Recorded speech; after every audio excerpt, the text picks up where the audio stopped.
A gente vai falar agora sobre Lima, né? Mas antes, não esqueça, aperta o botãozinho do like, dá o sininho aqui. Pô, ajuda a gente, cara. Estamos todo dia aqui, 10h30 da manhã. Dá essa moral para nós. Entre 10h30 e 9h30 da noite. Sempre. Mentira, Nunca falha. 10h30. Não, tô zoando. Nunca falha, menos quando falha. Igão, seguinte, você falou tanto de cobertor curto durante esse ano que eu já estou começando a ficar com medo desse cobertor, porque antes ele tinha deixado o calcanhar de fora, depois foi a canela, depois foi o joelho e agora já está chegando nas partes íntimas, cara. E aí, o Zubeldia pediu a reposição pro Lima, cara, pro Lima. E aí? Cara, pois falei tanto nada, eu comecei a levantar essa bola, foi semana passada, pô. O elenco era inchado. Aí tomou Monjaro. Aí começou a perder massa magra. Agora precisa fazer musculação. Precisa botar para dentro alguma coisa. Já ficou um pouquinho curto ali na volância, né? Então, até falei que o Nonato poderia ser esse nosso Coringa, esse nosso Lima. Tem até características de jogar em várias dali do meio campo. Mas quando o Zubeldia diz que precisa de um cara para o Lima, né? Você entende que não necessariamente esse coringaço, mas eu acho que é esse cara que joga ali no meio-campo, joga de volante. Tem que ser um volante, porque o próprio Lima falou que era segundo volante com o Zubeldia. Exato, né? Exato. Então eu acho que é volante mesmo. Isso. É meia. Eu acho, como eu falei, eu acho que tem que ter, assim, eu gostaria de ter 6 volantes no elenco. E a gente hoje tem 5. Então, já se mostrou aí com uma expulsão do Bernal, aí sai lesionado. Já se mostrou que realmente eu acho um cobertor curto, né? Esse cara não precisa ser um primor técnico, não precisa ser jogador para brigar pela titularidade, mas eu acho que a gente precisa desse cara assim. Não sei se Xerém tem esse cara, pode ser que tenha que compor esse cara aí no meio do ano, até o meio do ano, enfim, trouxer um garoto de Xerém, apesar de que o garoto que pedia ali passagem, que estava no início da fila, era o Wallace Davi, né? E agora a gente tem o quê? O Wagner. O Wagner não é um volante. Quem é o volante para jogar ali? Teria que ser um cara que a gente nem experimentou, né? Então eu acho que tem que contratar sim. São essas 3 posições hoje, né? Um centroavante, um zagueiro e o volante. Centroavante e zagueiro para serem titulares de preferência. Igão, deixa eu te fazer uma provocação, porque quem falou que queria jogar como volante foi o próprio Lima, mas no entendimento, eu acredito até do próprio Zubeldia, ele não era. Que foi um absurdo. O Lima me deixou maluco essa porra dessa declaração. E com a saída do Lescano e junto com a saída do Lima, você não acha que de repente é de fato uma porta para o Wagner que se abre? Então, mas aí eu acho que se for, o cobertor vai continuar curto na volância. Esse é o meu ponto.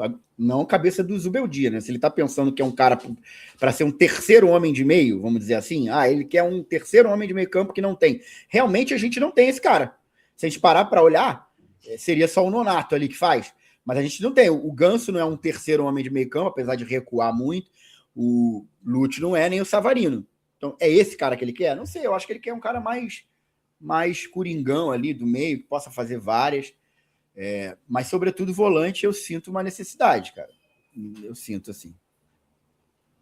Vago, só para a gente botar esse último assunto sobre janela, eu queria te fazer uma pergunta sobre essa janela.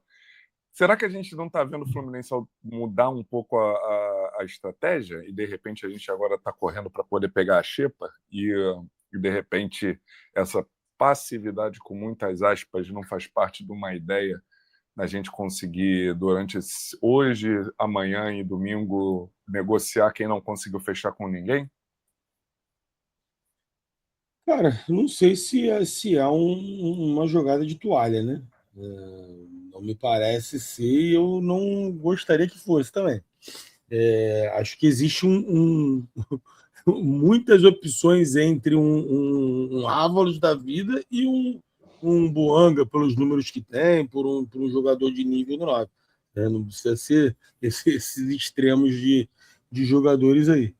A gente poderia sim baixar a régua por não ter conseguido viabilizar uma contratação de impacto como se gostaria, Mas, porra, também não precisa baixar tanto, né? E o Ávalos é um jogador que, porra, se a Chapecoense anuncia o Ávalos, não ia ter nenhum impacto. Então, porra, não dá para a gente considerar que é um tipo de contratação que vá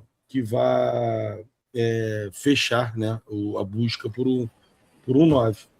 Mas o que eu acredito é, uma vez que a gente vai ficar a primeira janela sem o 9, né, caso nos próximos dias se confirme isso, pelo menos a gente vai ter algumas opções, né, ali para poder não ficar tão carente o setor.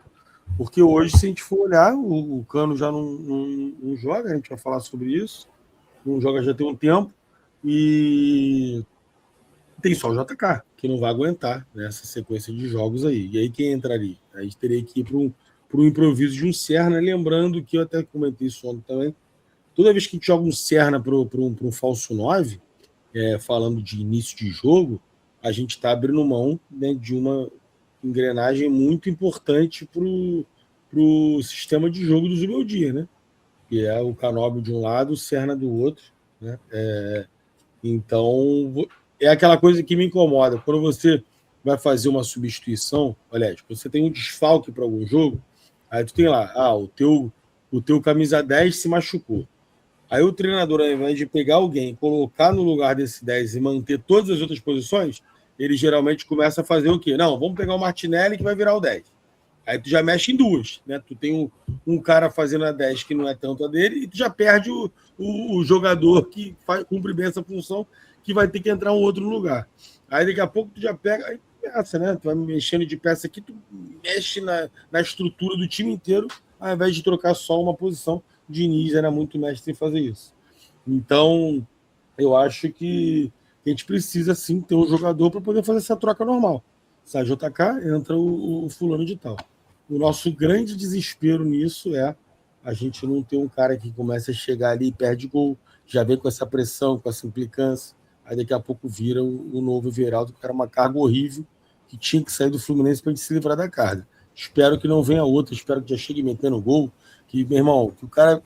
Todos os gols que ele não fez na carreira é porque ele guardou para fazer pelo Fluminense. Então, eu acho que esse tem que ser o caminho. E a reza braba, né? Para falar desse... Que chegue, seja lá quem venha, que chegue sendo útil. Não necessariamente é um cara que precisa ser titular absoluto, porque, né, se fosse para trazer esse cara peso de ouro, esse cara já estaria no Fluminense, mas que seja o cara que entre com 15 do segundo tempo e não faça a gente ter a raiva que a gente passou durante 2025 e parte de 2024. E eu tô apegado que o Zubeldia tem um plano. É nisso que eu tô apegado. Ele tem um plano. O homem tem um plano. O homem tem um plano, um corte de cabelo e muito ódio de juiz. E agora tá expulso todo jogo. Não, no outro não foi. No Palmeiras não foi.